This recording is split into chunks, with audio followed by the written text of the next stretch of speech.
adolescence, away from innocence, buried deep in the middle shelf, behind heaps of vests and underwears, innocence lying crouched and discarded, in rolled-up garments, too small for her now.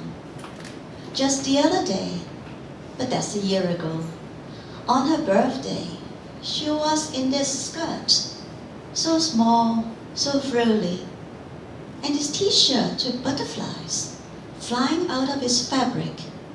Now so garish, Mama. That, my child, was your own frolicking, little being flying with the butterflies. A full bud now, ready to burst and express herself through menstruation and breasts, a body twisting and turning into new forms, disconnecting from old clothes and old parents, locating fresh autumns and springs, the deep blue skies, unknown directions, pathless goals, and distances with no horizons. Sifting and picking her own roots, entwined in mine, she grows her own branches, acquiring her own shadow. I see it all. The wide open wardrobe, unblinking eyes, my mother with her shadow, I with mine, and my daughter discovering and stepping into hers. All the three shadows are alike, and the umbilical cord unsevered. Okay, umbilical cord in Chinese is 脐带. Okay, so she's talking about her child, the clothes of her child growing up. And yet, because she's talking about her child growing up, she thinks of her own self growing up too. And then because she thinks of herself growing up, she thinks of her mother. So in this sense, even though it's about her child, it's actually about 3 generations.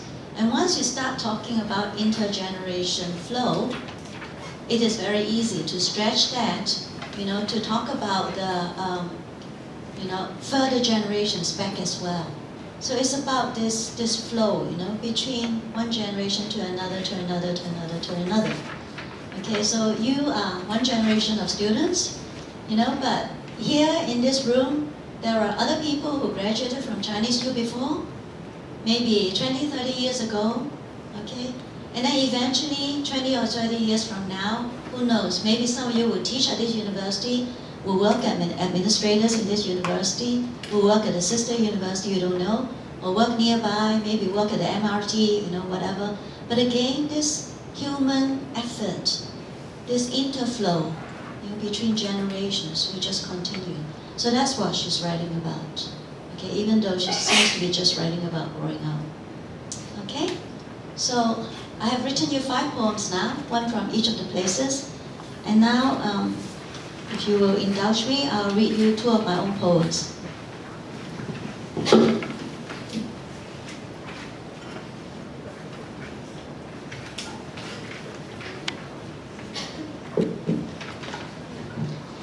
TM011N. Okay? Wait for me at TM011N. You don't know where that is. It's the 11th lamppost from the east on the north side of the Qingma Bridge. From there, you can see the Tiangao Bridge across a space of water. I know exactly where it is and will be able to find you. Long time ago, lampposts had no names. When the lights went out, it was difficult to find them, to fix them. Now every lamppost has a name. 38941 stands next to a cotton tree with antique bowls for flowers, where Mount Davis Road meets Pok Fu Lam. HKU 226 marks the southwest corner of our heritage main building. Because I know their names, I can recognize them. Because I recognize them, they are not like other lampposts to me. Long time ago, lampposts had no names. Hong Kong had no name. Our earth had no name. Okay, so I like looking at I like looking at lampposts and taking photographs of lampposts whenever I travel. And every place you go, they are also different. Some of these lampposts are really very, very old, a few hundred years old, particularly when they're on these ancient bridges that were built hundreds of years ago. Okay, and of course in olden days they would have been lit by gas, or some kind of material, but now of course it's electricity. And whenever I come back to Hong Kong, when I'm on the Chiang Mai Bridge, I would recognize this lamppost. And then near my home, I would see this, because I live in Pok Fu Lam, I would see this 38941. By the time from my home to 38941, I would have completely woken up, okay, so that I could be ready to have a brain when I go to work. And then the taxi will pass HKU 226, and that's right next to our main building. By that time, if I'm not completely woken up, I'll be in big trouble because I have to get off and probably go to my office and either attend a meeting or teach. So these lampposts, to me, are very individual. And I understand too that sometimes if you try to report a crime, if let's say someone has fallen down, or if you have been robbed, the police may ask you which lamppost are you near. And they all look the same, how will I know which is which? But they're not all the same. They all have an identity, they all have a name, just as each of us has a name. So you're not all the same. Even though I don't have the chance to ask your names today, you are all unique. Okay? And you answer to your name, you answer to yourself. Okay, so the Hong Kong as a place too is very unique. But then it didn't have an identity before. It didn't exist before. So that was what I was trying to talk about. Okay, last poem. Vanilla in the Stars. This was the poem that got me a trip to Italy. And they translated this poem into Italian. And it was of course read in Italian by a very beautiful young lady. She was a film star. And they filmed it on television. And after she read it so beautifully in Italian, I actually didn't particularly want to go onto the stage to read it in English anymore. Okay. But anyway, I still did it. Okay, it's called Vanilla in the Stars. And on the web, you may find one or two people have translated it into Chinese. I didn't ask them to translate it, but they translated it. And after that, they very kindly, showed me the blog. And therefore, I knew what it would be like in Chinese as well. Vanilla in the Stars. When I was a child, I used to gaze at the stars above. Our garden of roses, jasmine, and lychee by the sea, Lingjie, wondering how far away they really were, whether they were shining still at the source by the time their light reached me. I was told that everyone was born with a star, which glowed or dimmed with the fortunes of each. I also heard people destined to be close were at first fragments of the same star, and from birth went searching for each other.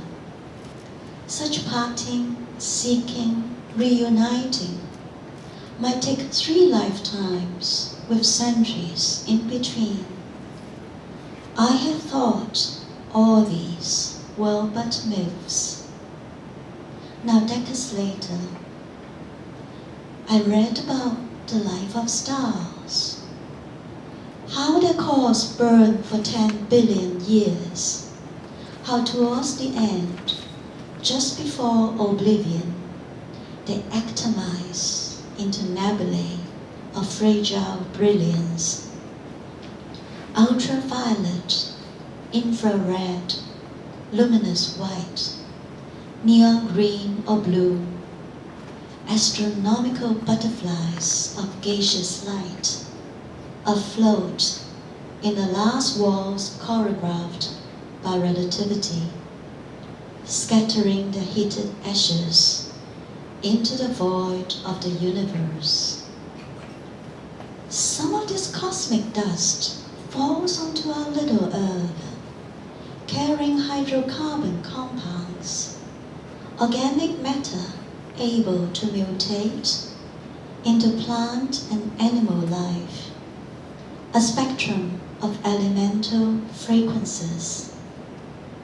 Perhaps on the dust emanating from one ancient star were born the first molecules of a pandan leaf, a sprig of mint or basil, a vanilla pod, a vine tomato, a morning frangipani, an evening rose, a lily of the night. Perhaps our parents or grandparents or ancestors further back, strolling through a garden or a field, have breathed in the scents effusing from some of these plants born of the same star, and passed them on as DNA in the genes of which we were made. Could that be why, on our early encounters, we already sensed in each other a whiff of something familiar? Why, when we are near, there is in the air some spark which seems to have always been there, prompting us to connect our pasts, share our stories, even as they evolve, till the day when we too burn away into dust, and the aromas of our essence dissipate into the same kaleidoscope of ether light, to be drawn into solar space by astral winds. Perhaps to make vanilla in a star to be before the next lifetime of 3. In this particular poem, the very early part, because I lived in Stanley when I was young, I lived next to the sea. And when I was young, I would have read books like The Dream of the Red Chamber, okay? When they talk about Gaboyo and Lamdoyo, both being born of these rocks and all that, these stones. Okay, so I heard all this, and then people would talk about Samsai Shu, etc. Okay, 3 generations, not 3 lifetimes. The book was 3 lifetimes, as if each one of us has a book with 3 lifetimes in it. I'm a Christian myself. I do not believe in reincarnation. Okay, but these ideas are interesting to me because when I read a book about the life of stars, I found that in recent scientific theory, and I know there are some scientists here, which is so interesting to me, they actually believe that organic material exists in outer space. They haven't gone so far to say life as we know it exists in outer space, but there is organic material that exists in outer space, and some of this organic material could have been passed to Earth. And I was just trying to understand everything. So I find it very difficult to understand. So I asked the Dean of Science at my university. He organized a conference for NASA, okay, the astronauts and all that. And I said, can I come to attend the conference? I said, I'm sure I won't understand most of it, but can I just come, He was very nice. Yeah, you can come, without charging me anything, of course. And I just went, okay, and there were some of these people with these talks, and they were talking about outer space, So finally I read the book Cosmic Butterflies, which talk about the life and death of stars, by the Dean of Science, Sun Kok, S-U-N-K-W-O-K, our Dean of Science. And then after that I wrote this poem, because I was trying to connect, these ideas about science, with this Chinese mythology, about stones and all that, and also with plant life and human life and the universe. Okay, so that's why I wrote this poem. And I would like also to mention that some people have asked me, is this a love poem? Well, if you want it to be a love poem, it can be a love poem, but it does not need to be a love poem. Because a lot of times when we meet people, for example, when I meet Dogake, when we met, we knew we could be friends. You know, we didn't have to spend a lot of time before we knew we could be friends. You know, why would it be so? And then that there are other people that I see day after day, and I have nothing much more to say to that person except hello and goodbye. Okay, so how is it some people we can connect with and some people we cannot connect with? Okay, so I don't know. I really don't know. So, but this could be one explanation. Okay, so we still have half an hour. So do you want to do a little activity? Do you want to do a little activity? Okay, before I finish round off my talk. Now, if you want to do a little activity, can you look at your handout? There is one page about analysis of a poem. On my slides, it would be 2 slides, okay? Okay, so can you just talk with 1 or maybe 2 other people? Can you just take one of the poems and see whether you can analyze it? Okay, first, setting. You know, talk about where or when the poem is located. Next, characters. Who is the poem about? The poet himself or somebody else? Okay? Don't have to answer all the questions. Just do whatever you can and whatever you like. Okay? And then perspective. Is the poet writing from the first person or the third person? Now, this question is rather hard. If you find it too hard, just ignore it. Okay? And number 4, conflict. What is the issue, problem, question, mode that is being addressed? Is the conflict explicitly stated or is it implied? And the next part, events. What happens in the poems? Are there a series of events? Okay, or is it only 1 or 2 events? Okay, or if it's not external events, if people are not doing anything, are they thinking anything? Do they move from like one thinking point to another thinking point? And then resolution. What happens at the end of the poem? Does the poem end in some way? And then finally, your response.